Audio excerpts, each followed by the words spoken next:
नमस्कार दोस्तों, मैं आपका अपना साथी मेघराज और आप सभी का स्वागत है हमारे यूट्यूब चैनल राज नोट्स पॉइंट में। दोस्तों, आज हम सेकंड ग्रेड की 5वीं क्लास आपके साथ साझा कर रहे हैं। इससे पहले हमने सेकंड ग्रेड राजस्थान ज्योग्राफी की 4 क्लासें वो अपलोड कर दी गई हैं। उनकी अलग से प्लेलिस्ट बनाई हुई है, वहाँ पर जाकर आप संपूर्ण क्लासें वो फ्री देख सकते हो। दोस्तों, आज की हमारी 5वीं क्लास है और वो क्लासेस रहने वाली हैं राजस्थान की कृषि के बारे में।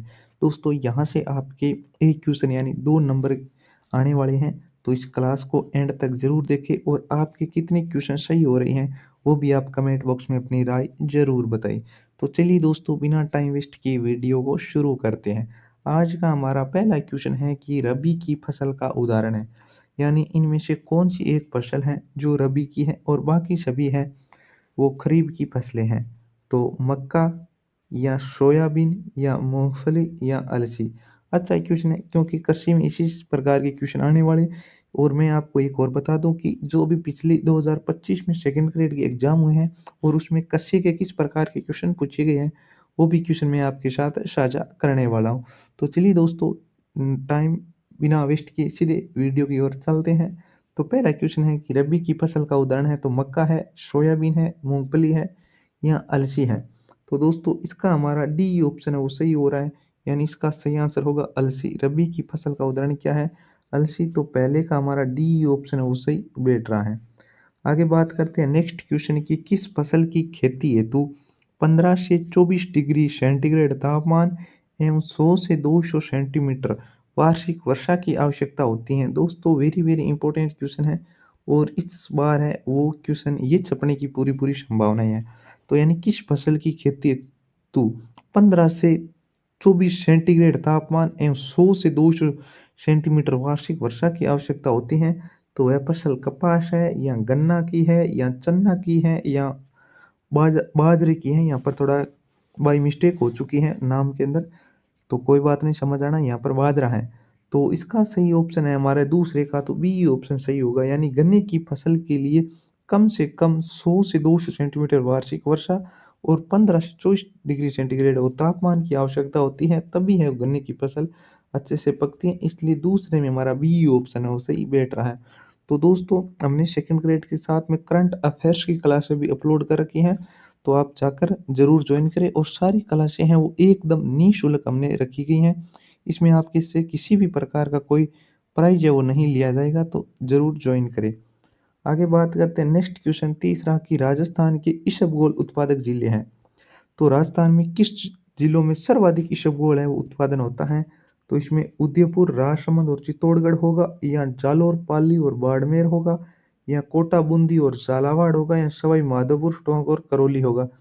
ये क्वेश्चन आपसे पूछा जा रहा है। तो दोस्तों, इसका आंसर है वो आपको कमेंट बॉक्स में बताना है, ताकि हमें पता चले कि आपकी तैयारी का लेवल है वो कैसा चल रहा है। यानी तीसरे का ऑप्शन है वो आपको कमेंट बॉक्स में देना है और साथ में ये भी बताना है कि 15 क्वेश्चन में से कितने क्वेश्चन है वो आपके सही बैठ रहे हैं। नेक्स्ट क्वेश्चन है ज्वार उत्पादक जिले हैं, यानी किस जिले में सर्वाधिक ज्वार उत्पादक होता है? तो गंगानगर, हनुमानगढ़ या अजमेर, नागौर या डूंगरपुर, बांसवाड़ा या बाड़मेर, जैसलमेर। दोस्तों दोस्तों ये अच्छा क्वेश्चन है चौथा। तो इसमें सही आंसर होगा अजमेर और नागौर में सर्वाधिक है वो ज्वार उत्पादक होता है। यहाँ पर आप जो मत कर देना, यहाँ पर क्वेश्चन को सही ढंग से आराम से तसल्ली से पढ़ना है और उसके बाद में आपको जवाब देने की कोशिश करना है, तभी आप हैं वो अच्छे क्वेश्चन, ज़्यादा क्वेश्चन अटेम्प्ट और सही भी कर सकते हो। तो जवार उत्पादक जिले हैं अजमेर और नागौर। यहाँ पर जवार है दोस्तों, क्योंकि आप मिस्टेक यहीं पर करोगे, क्योंकि आपने जो याद कर रखा है, तो बाई मिस्टेक मत करना यहाँ पर। तो चौथे में हमारा बी ऑप्शन है वो सही बैठ रहा है। तो अजमेर और नागौर ज्वार उत्पादक के प्रमुख जिले हैं। आगे बात करते हैं नेक्स्ट 5 नंबर की, राजस्थान के जिस स्थान पर सीताफल उत्कृष्टता केंद्र का लोकार्पण हुआ है वह है, यानी हाल ही के अंदर राजस्थान के किस स्थान पर यानी सीताफल उत्कृष्टता केंद्र बनाया गया है, तो वह कौन सा जिला है? तो वह चित्तौड़गढ़ है या राजसमंद है या बांसवाड़ा है या बाड़मेर है। तो दोस्तों, ये भी अच्छा क्वेश्चन है 5 नंबर। तो इसमें हमारा ए ऑप्शन सही बैठ रहा है कि चित्तौड़गढ़, यानी राजस्थान के चित्तौड़गढ़ जिले में सीताफल उत्कृष्टता केंद्र का हाल ही के अंदर लोकार्पण हुआ है। इसलिए 5 में हमारा ए ऑप्शन है वो सही बैठ रहा है और साथ में मोस्ट भी लगा लेना, क्योंकि एग्ज़ाम का लेवल है वो बदल चुका है और इसी प्रकार के क्वेश्चन आपको देखने को मिलेंगे। नेक्स्ट बात है करते हैं कि राष्ट्रीय कृषि विकास योजना यानी RKVY किस वर्ष आरंभ की गई थी? तो दोस्तों ये भी अच्छा क्वेश्चन है, क्योंकि आपसे कृषि में जो 2-4 योजना है वहाँ से आपको क्वेश्चन भी बनते हैं, तो हम 1-2 क्वेश्चन है वो योजना से संबंधित भी आपके साथ साझा कर रहे हैं। सारे क्वेश्चन हम सरल भी लेके आए हैं, मीडियम भी लेके आए हैं और हार्ड क्वेश्चन भी लेके आए हैं, और साथ में जो पिछले सेकंड ग्रेड में पूछे गए यानी 2025 के अंदर जो सेकंड ग्रेड में क्वेश्चन पूछे गए थे वो भी हम आपके साथ साझा करेंगे। तो वीडियो में एंड तक बने रहिए, वीडियो को संपूर्ण देखें और सेकंड ग्रेड के फर्स्ट पेपर की निःशुल्क तैयारी है वो MCQ बैच के माध्यम से आपको करवाई जाएगी, इसलिए चैनल को सब्सक्राइब जरूर करें। नेक्स्ट क्वेश्चन है कि राष्ट्रीय कृषि विकास योजना यानी RKVY किस वर्ष आरंभ की गई थी? तो RKVY योजना है वो कब आरंभ की गई, ये क्वेश्चन आपसे पूछा जा रहा है। तो ये 2011 को या 2001 को या 2005 को या 2007 को आरंभ की गई थी, ये क्वेश्चन आपसे पूछा जा रहा है। तो इसका सही हमारा आंसर बैठ रहा है तो 2007 को राष्ट्रीय कृषि विकास योजना है वो 2007 को आरंभ की गई थी। अच्छा क्वेश्चन है, इसलिए 6 में हमारा डी ऑप्शन है वो सही बैठ रहा है। नेक्स्ट बात करते हैं कि यहाँ आपको डैश डैश करके दिया गया है कि जिले में तंबाकू की खेती प्रमुख रूप से होती है, यानी आपको 4 ऑप्शन दिए गए हैं, उन 4 ऑप्शन में से कौन सा जिला है जिसमें तंबाकू की खेती वो प्रमुख रूप से की जाती है? तो दोस्तों यहाँ पर तंबाकू की खेती से आपसे संबंधित क्वेश्चन पूछा गया है, तो इसमें अलवर होगा या धौलपुर होगा या पाली होगा या सिरोही होगा। 7 नंबर हमारा अच्छा क्वेश्चन है, तो इसमें हमारा सही ऑप्शन है वो अलवर होगा, यानी अलवर जिले में तंबाकू की खेती प्रमुख रूप से की जाती है, इसलिए 7 में हमारा ए ऑप्शन सही बैठ रहा है। दोस्तों इसके साथ मैं आपको फिर से दोहरा रहा हूँ कि हमने सेकंड ग्रेड के प्रथम प्रश्न पत्र की संपूर्ण तैयारी है वह निःशुल्क और MCQ बैच के माध्यम से करवा रहे हैं, यानी इस बैच के माध्यम से आपका डेली है वो रिवीजन होता रहेगा और साथ में आप अच्छे से प्रैक्टिस भी कर पाओगे। तो चैनल को ज़रूर सब्सक्राइब करें, अलग से प्लेलिस्ट बनाई हुई है वहाँ पर जाकर ज़रूर देखें। ये क्वेश्चन है वो वेरी वेरी इंपॉर्टेंट है, क्योंकि पिछली बार क्वेश्चन है इस प्रकार के क्वेश्चन पूछा भी गया था, और कौन सा क्वेश्चन पूछा गया वो भी हम बताने वाले हैं। तो एक क्वेश्चन है ये बनता है कि राजस्थान में 2-4 आपको किस्मों के नाम दिए जाएंगे और पूछा जाएगा कि ये किस्म किसकी है, यानी कौन सी फसल की है। तो राजस्थान में माही कंचन, माही धवल और मेगा किस्में किसकी है?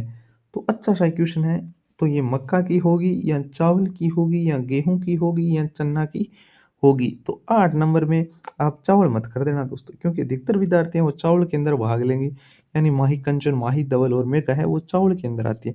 लेकिन दोस्तों ये क्वेश्चन वेरी वेरी इंपॉर्टेंट है, मैंने पहले इंपॉर्टेंट लगा दिया है, ये ना जाने कितनी बार सेकंड ग्रेड में क्वेश्चन पूछा जा चुका है और फिर भी पूछा जाएगा। तो माही कंचन, माही धवल और मेगा किस्में हैं वो किसकी हैं, ये क्वेश्चन आपसे पूछा जा रहा है, तो इसमें हमारा ए ऑप्शन सही होगा, नहीं मक्का की किस्में है। तो 8 में हमारा ए ऑप्शन है। दोस्तों अच्छा सा क्वेश्चन है, बार बार क्वेश्चन पूछा जाता है, क्योंकि किस्मों से एक यानी आपके जो 4 शिफ्ट में पेपर होता है उसमें से एक शिफ्ट के अंदर आपकी यानी किस्मों से संबंधित क्वेश्चन आता है। तो ध्यान रख लेना, राजस्थान माही कंचन, माही धवल और मेगा किस्में वो मक्का की हैं। नेक्स्ट बात करते हैं 9 नंबर की, दुर्गापुर केसर एक प्रसिद्ध किस्म है, ये इंपॉर्टेंट है, यानी नया ही क्वेश्चन है, अब आपके एग्जाम में छपने लायक क्वेश्चन है सेकंड ग्रेड के अंदर। तो दुर्गापुर केसर क्वेश्चन है कि दुर्गापुर केसर एक प्रसिद्ध किस्म किसकी है? तो ये धनिया की किस्म है या जीरे की किस्म है या तरबूज की किस्म है या खजूर की किस्म है? तो दोस्तों ये तो काफ़ी कम विद्यार्थियों को ही याद होगा, लेकिन जिसको याद है उसको समझो उसने अच्छी तैयारी कर रखी है। तो इसका सही आंसर होगा तरबूज की, यानी दुर्गापुर केसर एक प्रसिद्ध किस्म किसकी है? तरबूज की। दुर्गापुर केसर एक प्रसिद्ध किस्म किसकी है? तो तरबूज होगा। इसमें हमारा 9 में सी ऑप्शन है वो सही बैठ रहा है। नेक्स्ट बात करते हैं 10 नंबर की, राजस्थान में अमेरिकन कपास का उत्पादन किस जिले में होता है? यानी अमेरिकन कपास है उसका सर्वाधिक उत्पादन है वो किस जिले के अंतर्गत होता है, ये क्वेश्चन आपसे पूछा जा रहा है। तो वो गंगानगर के अंतर्गत होता है या जोधपुर के अंतर्गत होता है या चित्तौड़गढ़ में सर्वाधिक होता है या अलवर? तो ये भी इंपॉर्टेंट क्वेश्चन है, यानी यहाँ पर सीधे कपास का नाम पूछकर आपसे पूछा गया है अमेरिकन कपास। तो राजस्थान में अमेरिकन कपास है वो सर्वाधिक है वो गंगानगर के अंतर्गत होता है, इसलिए 10 में हमारा ई ऑप्शन है वो सही बैठ रहा है। दोस्तों मैं आपको फिर दोहरा रहा हूँ कि सेकंड ग्रेड की हम निःशुल्क हैं वो आपको तैयारी करवा रहे हैं, तो चैनल को सब्सक्राइब जरूर करें। साथ में राजस्थान करंट अफेयर्स यानी सेकंड ग्रेड में जो आपके करंट अफेयर्स आएगा वो भी हम एकदम है और निःशुल्क आपको तैयारी करवा रहे हैं। यानी 10 क्वेश्चन यानी 20 नंबर का आपके ओनली फॉर करंट अफेयर्स आने वाला है। तो चैनल को जरूर सब्सक्राइब करें और एकदम निःशुल्क तैयारी है वो दबा के आप कर सकते हैं। नेक्स्ट क्वेश्चन है, ये क्वेश्चन है वो आपको क्वेश्चन पूछा गया था कि राज 3077 किसकी किस्म है। और ये क्वेश्चन आया था सेकंड ग्रेड के अंतर्गत पिछले एग्जामों के अंदर, शायद तक ए ग्रुप के अंदर यानी पहला ही पेपर हुआ था उसमें ये क्वेश्चन पूछा गया था और फिर भी इम्पोर्टेंट है क्योंकि इस प्रकार के क्वेश्चन है वो आपको मिलान वाले क्वेश्चन में वापस रिपीट भी हो सकते हैं और होते भी हैं। तो राज 3077 किसकी किस्म है, तो ये मक्का की है या गेहूं की है या बाजरे की है या मूंगफली की है। तो 11 में हमारा बी ऑप्शन है वो सही बैठ रहा है, यानी 11 के अंतर्गत गेहूं, आप मक्का मत कर देना, गेहूं की होगा। राज 3077 किसकी किस्म है, तो ये है गेहूं की, इंपॉर्टेंट है। और 11 में हमारा बी ऑप्शन सही है। यही क्वेश्चन पिछली बार सेकंड ग्रेड के अंतर्गत पूछा गया था, तो ध्यान रख लेना, वापस पूछा जा सकता है। नेक्स्ट क्वेश्चन है कि 20 डिग्री से 30 डिग्री तापमान व 90 दिन पाला रहित कौन सी फसल की अच्छी गुणवत्ता के उत्पादन के लिए आवश्यक है। यानी 20 से 30 डिग्री तापमान होना चाहिए और 90 दिन यानी 3 महीने पाला रहित कौन सी फसल की अच्छी गुणवत्ता के उत्पादन के लिए आवश्यक है। तो ये गेहूं की फसल के लिए जरूरी है या सरसों की या चना की या कपास की फसल के लिए, ये जो आपको दिया गया है यानी 20 से 30 डिग्री तापमान और 3 महीने पाला रहित, इसके लिए है वो हमारा कपास सही होगा, यानी डी ऑप्शन। यानी कपास के लिए कम से कम 20 से 30 डिग्री तापमान होना जरूरी है और 90 दिन तक पाला नहीं यानी सर्दी नहीं पड़नी चाहिए, इसलिए 12 में हमारा डी ऑप्शन है वो सही बैठ रहा है। आगे बात करते हैं 13 नंबर की, कौन सी तिलहनी फसल दालों के समान मृदा में नाइट्रोजन स्तर को बढ़ाती है। यानी आपको 4 फसलें दी गई हैं, इनमें से कौन सी फसल है जो दालों के समान यानी मृदा में नाइट्रोजन स्तर को भी बढ़ाती हैं। तो इसमें मूंगफली होगा या सरसों होगा या तिल होगा या अरंडी होगा। तो दोस्तों 13 में हमारा ए ऑप्शन है वो सही बैठ रहा है, यानी मूंगफली। यानी कौन सी तिलहनी यानी मूंगफली है जो तिलहनी फसल है जो दालों के समान मृदा में भी नाइट्रोजन स्तर को बढ़ाती है, इसलिए 13 में हमारा ए ऑप्शन है वो सही बैठ रहा है। नेक्स्ट क्वेश्चन है 14 नंबर की, आईसीएआर द्वारा राजस्थान कितने कृषि जलवायु प्रदेशों में विभाजित किया गया। यानी आईसीएआर द्वारा राजस्थान कितने कृषि जलवायु प्रदेशों में विभाजित किया गया है। तो 8 है या 10 है या 12 है या 14 है। तो आईसीएआर के द्वारा राजस्थान की कृषि जलवायु प्रदेशों को यानी 10 कृषि जलवायु प्रदेशों के अंतर्गत है वो विभाजित किया गया है, इसलिए 14 में हमारा बी ऑप्शन है वो सही बैठ रहा है। आज का हमारा अंतिम क्वेश्चन है कि राजस्थान में मक्का की खेती के प्रमुख जिले कौन से हैं। ये इंपॉर्टेंट क्वेश्चन है और फिर भी वापस पूछा जा सकता है, अच्छा क्वेश्चन है। तो मक्का की खेती के प्रमुख जिले कौन कौन से हैं, उसमें उदयपुर भीलवाड़ा चित्तौड़गढ़ होगा या अलवर भरतपुर दौसा होगा या कोटा बारा बूंदी होगा या झुंझुनू टोंक है वो अलवर होगा। तो दोस्तों ये क्वेश्चन है वो वापस पूछा जा सकता है और हम सेकंड ग्रेड की एकदम निःशुल्क है वो आपको तैयारी करवा रहे हैं। तो दोस्तों इसका हमारा ए ऑप्शन है वो सही बैठ रहा है, यानी उदयपुर भीलवाड़ा व चित्तौड़गढ़ के अंदर राजस्थान में मक्का की प्रमुख रूप से खेती की जाती है, इसलिए 15 में हमारा ए ऑप्शन है वो सही बैठ रहा है। तो दोस्तों मिलते हैं नेक्स्ट वीडियो में जल्दी, तब तक बने रहिए, धन्यवाद मित्रों।